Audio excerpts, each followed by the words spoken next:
Hello everyone. आज के इस वीडियो में हम स्टडी करेंगे polymerase chain reaction that is PCR.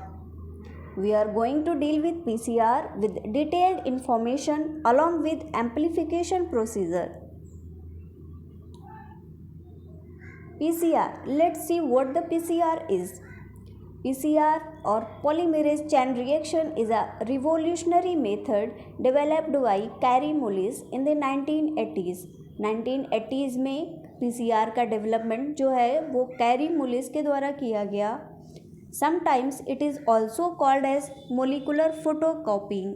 Molecular photocopying, as we know that जो DNA होता है हमारा वो रेप्लिकेशन करके एक कॉपी से दूसरी कॉपी बना लेता है और जितनी भी कॉपीज़ बनती हैं वो सारी एक ही जैसी कॉपीज़ होती है. डीएनए की बहुत सारी कॉपी जो बन जाती हैं तो एज अ फोटोकॉपी प्रोसीजर उसमें जैसे कि हमारा जो मेन डॉक्यूमेंट होता है उसका हमें सेम रेप्लिका कॉपी मिलता है, ऐसे ही डीएनए भी जो पीसीआर मेथड है ये बहुत सारी मल्टीपल कॉपीज़ बना देता है, इसीलिए इसको मोलिकुलर फोटोकॉपिंग भी बोलते हैं. PCR is based on using the ability of DNA polymerase to synthesize new strand of DNA complementary to the offered template strand. जैसे कि हम जानते हैं डीएनए का जो रेप्लिकेशन प्रोसेस है डीएनए पॉलीमरेज कैरी आउट करता है उसको. इस प्रोसेस में क्या होता है कि एक टेम्पलेट स्ट्रैंड हमको मिलता है, मतलब कि टेम्पलेट जिसका कि हमको कॉपी करना है वो टेम्पलेट स्ट्रैंड होता है. उस स्ट्रैंड को जो कॉपी करते हैं तो उसका जो दूसरा स्ट्रैंड हमें मिलता है उसको बोलते हैं कॉम्प्लीमेंट्री स्ट्रैंड. तो जो पीसीआर मेथड है वो किसी भी डीएनए का कॉम्प्लीमेंट्री स्ट्रैंड बना के दे देता है. उसको जो भी टेम्पलेट दिया जाएगा वो उसका कॉम्प्लीमेंट्री स्ट्रैंड बना के उसकी मल्टीपल कॉपीज़ को बना देगा. PCR revolutionized the study of DNA to such an extent that its creator Kary B. Mullis was awarded the Nobel Prize for Chemistry in 1993. PCR ने एक काम तो किया ही है, क्योंकि हम कोई भी इस चीज़ को स्टडी करने के लिए एक पर्टिकुलर जो स्मॉल सा डीएनए सेगमेंट हमको मिला है उससे हम बहुत ज़्यादा स्टडी नहीं कर सकते, तो हमें उसको एम्पलीफाई करके उसकी बहुत सारी कॉपीज़ मिल जाती हैं. तो ये एक रिवॉल्यूशन था, एक बहुत ही बड़ा वर्क किया था कैरी मुलिस ने, जिसके लिए उनको नोबेल प्राइज़ से भी अवॉर्डेड किया गया इन 1993 में. Using PCR, copies of very small amounts of DNA sequences are exponentially amplified in a series of cycles of temperature ranges. जो पीसीआर का प्रोसेस होता है इसमें बहुत सारे टेम्परेचर वेरिएशन होता है. जो प्रोसेसेस कैरी आउट की जाती हैं उनमें टेम्परेचर कभी कुछ होता है कभी कुछ होता है. कभी भी सेम टेम्परेचर या जो प्रोसेसेस होती हैं उनमें एक ही टेम्परेचर नहीं रखा जाता, टेम्परेचर में बहुत ही ज़्यादा वेरिएशन होता है. The entire cycling process of PCR is automated and can be completed in just a few hours. बहुत ही कम टाइम लेता है PCR वर्क करने में और in just a few within few hours आपको बहुत सारी मल्टीपल कॉपीज़ वो दे देता है बना के. It is directed by a machine called thermocycler. एक थर्मोसाइक्लर नाम की मशीन होती है जो PCR को डायरेक्ट करती है, which is programmed to alter the temperature of the reaction every few minutes to allow DNA denaturation and synthesis. जो ये मशीन होती है थर्मोसाइक्लर ये ऑटोमेटिकली टेम्परेचर को चेंज करती रहती है. हर स्टेप पे हमको अलग अलग से बार बार से टेम्परेचर को सेट करने की ज़रूरत नहीं पड़ेगी, ये ऑटोमेटिक होगी और ये अपने आप से ही टेम्परेचर का वेरिएशन करके उसको सेट करती रहेगी as per the requirement.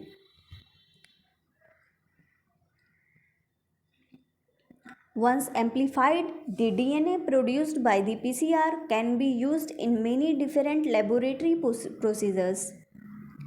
PCR is also valuable in a number of laboratory and clinical techniques, including DNA fingerprinting, detection of bacteria or viruses, and diagnosis of genetic disease. PCR बहुत सी ही process में work होता है. DNA fingerprinting में भी PCR का बहुत ही broad range पे use है. किसी भी बैक्टीरिया और वायरस को भी डिटेक्ट करने में, as we know in the case of corona also RT-PCR is use.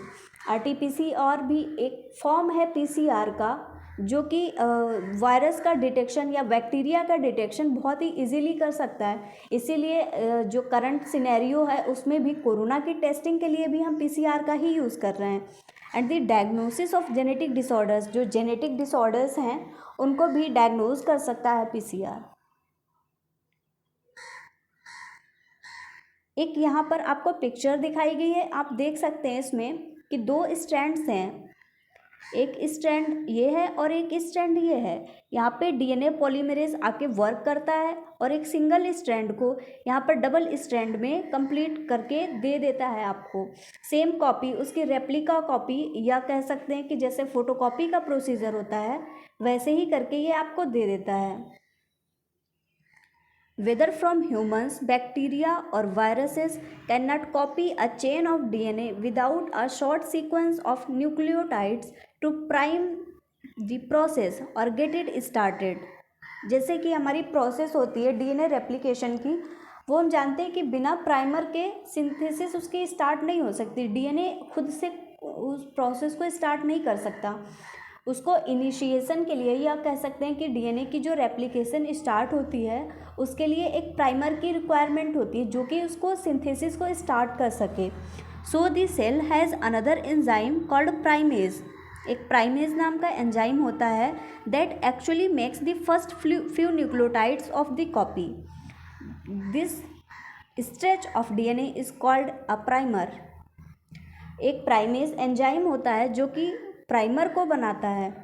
अब जब ये प्राइमर है, primer most of the time DNA का हो सकता है या RNA का भी स्ट्रेच हो सकता है। उसमें कुछ 8 से 10 एमिनो एसिड्स मिलके उसको बनाते हैं, न्यूक्लियोटाइड्स उसको मिलके बनाते हैं। जब ये स्ट्रेच जाके ऐड होता है टेम्पलेट पे, फिर ये क्या करता है, आपका जो रेप्लिकेशन का प्रोसेस है इसको ये स्टार्ट करता है और प्रोसेस को फॉरवर्ड कैरी आउट करता है। जब प्राइमर कुछ देर तक या कुछ न्यूक्लियोटाइड्स को ऐड कर देता है, इनिशिएशन हो जाता है, उसके बाद में DNA पॉलीमरेज जो होता है वो टेक ओवर कर लेता है और उसके बाद की पूरी प्रोसेस को वो कैरी आउट करता है। Next is over required components in PCR।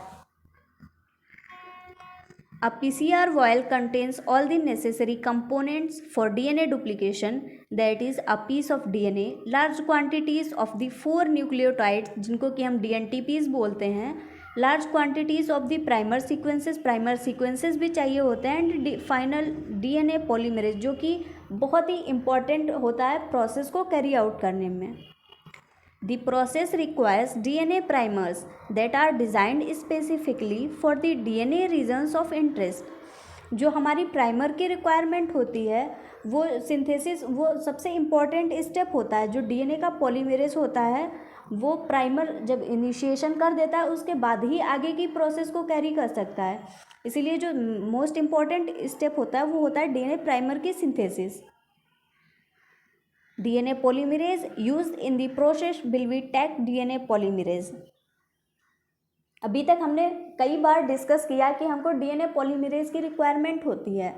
जैसे कि हमारी सेल में, हमारी बॉडी में होता है DNA रेप्लिकेशन ऑटोमेटिक होता है, हमको उसको अलग से प्राइमर देने की रिक्वायरमेंट नहीं होती है। लेकिन जब हम इसको इन विट्रो करेंगे हमको ज़रूरत होगी एक प्राइमर के रिक्वायरमेंट की, तो हम उसको जो DNA पॉलीमरेज यहाँ पर यूज़ करेंगे वो होगा हमारा टैक DNA पॉलीमरेज।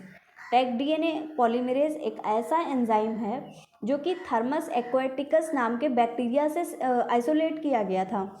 ये इस जो एंजाइम की एक पर्टिकुलर जो इसकी खासियत है मेन, वो ये है कि ये बहुत ही हाई टेम्परेचर पे बिना डिनेचर हुए वर्क कर सकता है कंटिन्यूअसली। यहाँ पर देखते हैं हम कि टैक पॉलीमरेज क्या होता है, इसके बारे में कुछ इंपॉर्टेंट चीज़ों का डिस्कस करेंगे। Taq polymerase is identified as an enzyme able to withstand the protein denaturing conditions। मतलब कि ये ऐसी कंडीशंस को भी विदस्टैंड कर सकता है, सहन कर सकता है जिस टेम्परेचर पे प्रोटीन डिनेचर हो जाती है। ये उस कंडीशन को भी अपना वो मैनेज करके, और कभी भी ये डिनेचर नहीं होता हाई टेम्परेचर पर भी। It is highly thermostable recombinant DNA polymerase. ये बहुत ही थर्मोस्टेबल एंजाइम होता है। It is named after thermos aquaticus, the heat tolerant bacterium from which it is isolate itself. जो टैक पॉलीमरेज है ये थर्मस एक्वाटिकस नाम के बैक्टीरिया से आइसोलेट किया जाता है। The molecular weight of the Taq polymerase is 94 kilodalton and it amplifies DNA up to 5 kb. Basic requirements in PCR. कुछ चीज़ों की ज़रूरत होती है हमें PCR साइकिल को परफॉर्म करने के लिए। देखते हैं कौन कौन सी चीज़ें रिक्वायरमेंट होती हैं। डीएनए टेम्पलेट, सबसे पहले एक हमें डीएनए टेम्पलेट चाहिए होता है। अ PCR template for replication can be of any DNA source such as genomic DNA or gDNA, complementary DNA or cDNA and plasmid DNA। जो टेम्पलेट होती है वो किसी भी सोर्स से ली जा सकती है, जीनोमिक डीएनए, कॉम्प्लीमेंट्री डीएनए और प्लाज्मिड डीएनए, कहीं से भी हम टेम्पलेट को एक्सट्रैक्ट कर सकते हैं। Primers, PCR primers are synthetic DNA oligonucleotides of approximately 15 to 30 bases। ये 15 से 30 बेस से मिलकर बना हुआ होता है। जो प्राइमर हमारा होता है 15 to 30 बेसेस मिलकर प्राइमर का निर्माण कर लेते हैं। During PCR DNA polymerase x tends the primer from the 3' and.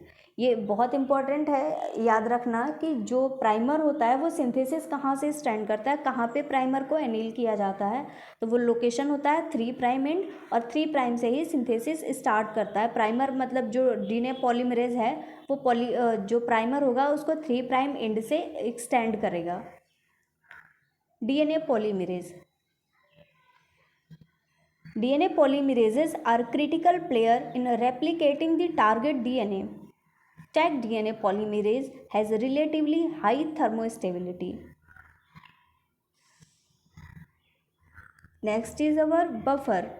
Buffer provides a suitable chemical environment for activity of DNA polymerase.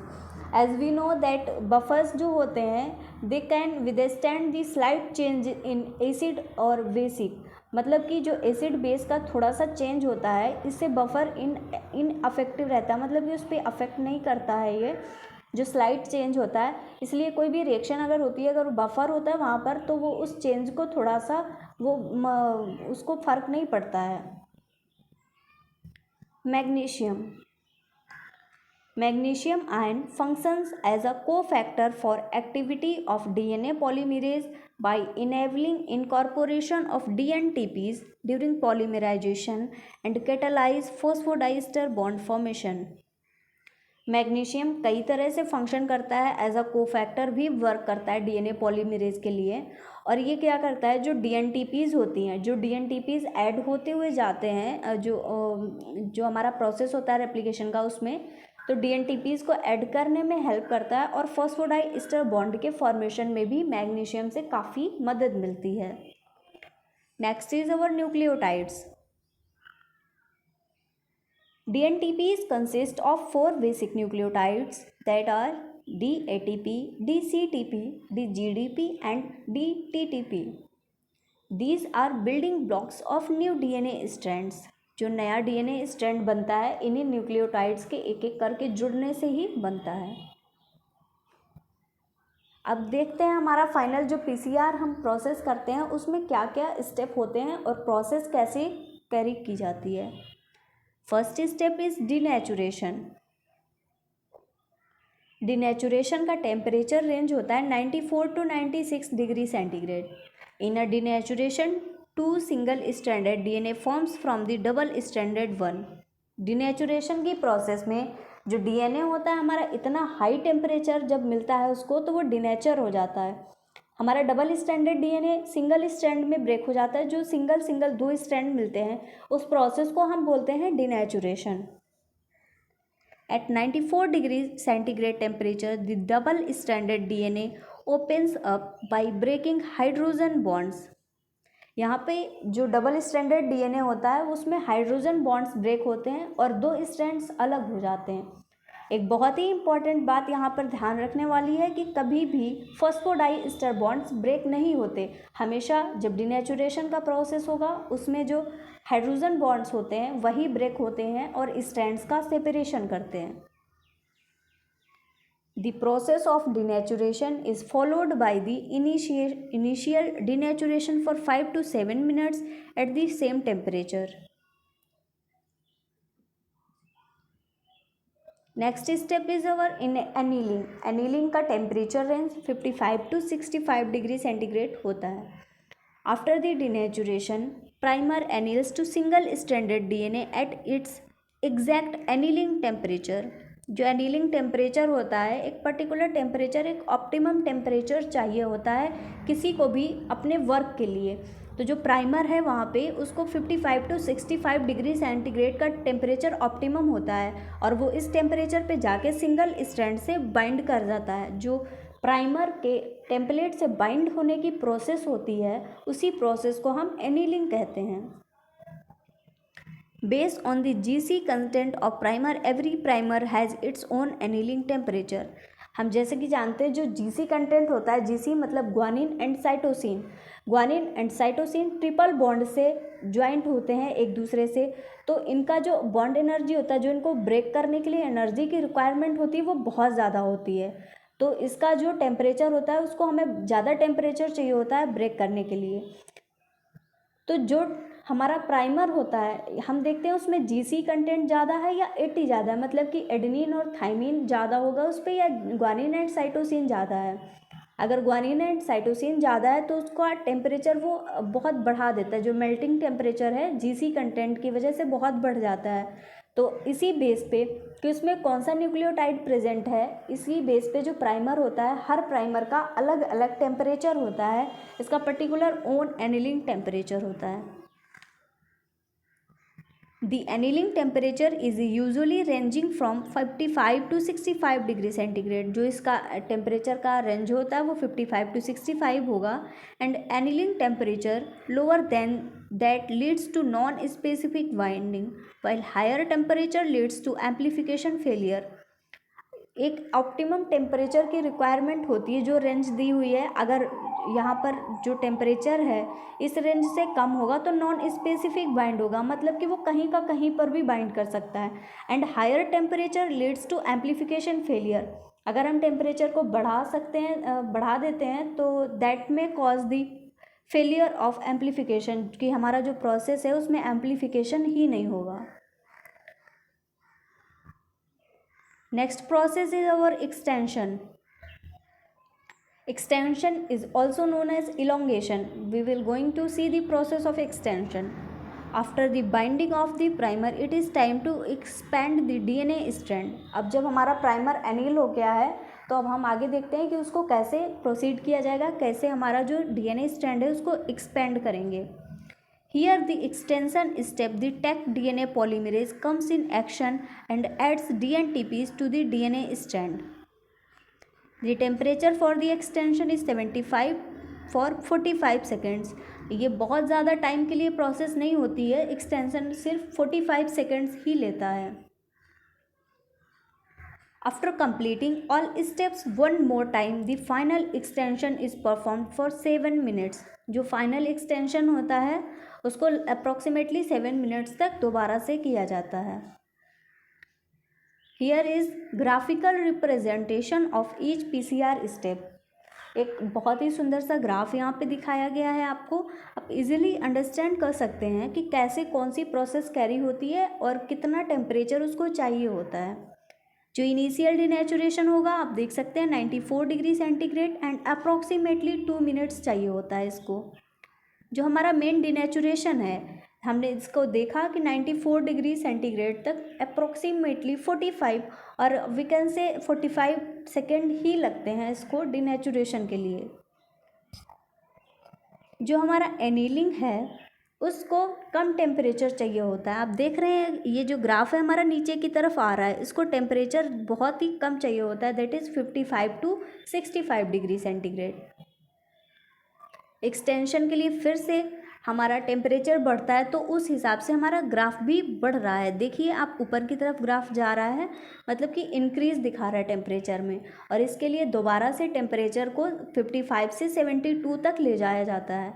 जो फाइनल एक्सटेंशन है वो भी इसी टेम्परेचर पे कैरी आउट हो जाता है। एक आप यहाँ पर देख सकते हैं कैसे पीसीआर साइकिल कैरी होती है। बहुत ही सुंदर सा डायग्राम दिखाया गया है यहाँ पे।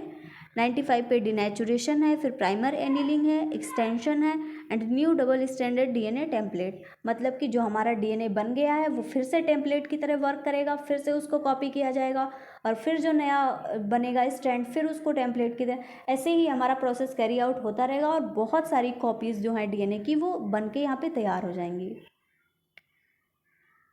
Another beautiful diagram is here. आप यहाँ पे बहुत ही अच्छे से समझ सकते हैं कि जैसे हमारा ये जो डीएनए है, सबसे पहले जो डीएनए हमारा है इसको हम डिनेचर करेंगे। सबसे पहला स्टेप डिनेचुरेशन का, यहाँ पे 2 टेम्पलेट स्ट्रैंड में इसको ब्रेक कर दिया। इसके बाद में सेकेंड स्टेप होता है एनीलिंग। एनीलिंग में प्राइमर को जोड़ा, देखिए यहाँ पे प्राइमर को ऐड कर दिया गया है। उसके बाद में नेक्स्ट स्टेप हमारा होता है कि वो सिंथेसिस को कैरी आउट करे। तो देखिए 5 प्राइम टू 3 प्राइम डायरेक्शन में हमारा ये कैरी कर रहा है। प्रोसेस एक्सटेंशन की 5 प्राइम टू 3 प्राइम होगी, मतलब कि जो डीएनए पॉलीमरेज है, डीएनए पॉलीमरेज प्राइमर से यहाँ पर ऐड होगा और इसको 3 प्राइम की तरफ लेकर जाएगा। हमेशा ये याद रखिएगा कि जो प्रोसेस होता है, सिंथेसिस होती है, वो 5 प्राइम टू 3 प्राइम डायरेक्शन में ही होगी। और हमारा जब एक्सटेंशन हो जाएगा तब हम देखते हैं नया जो हमारा स्टैंड है, जो हमारा एक डीएनए था उससे हमारे 2 डीएनए बनके तैयार हो गए हैं। Thank you very much guys for watching this video. Let me know आपको अच्छा लगा या नहीं अच्छा लगा, आप कमेंट करके भी बता सकते हैं। And if you like this video then please like, share and subscribe the channel @BioBuzz। Thank you very much.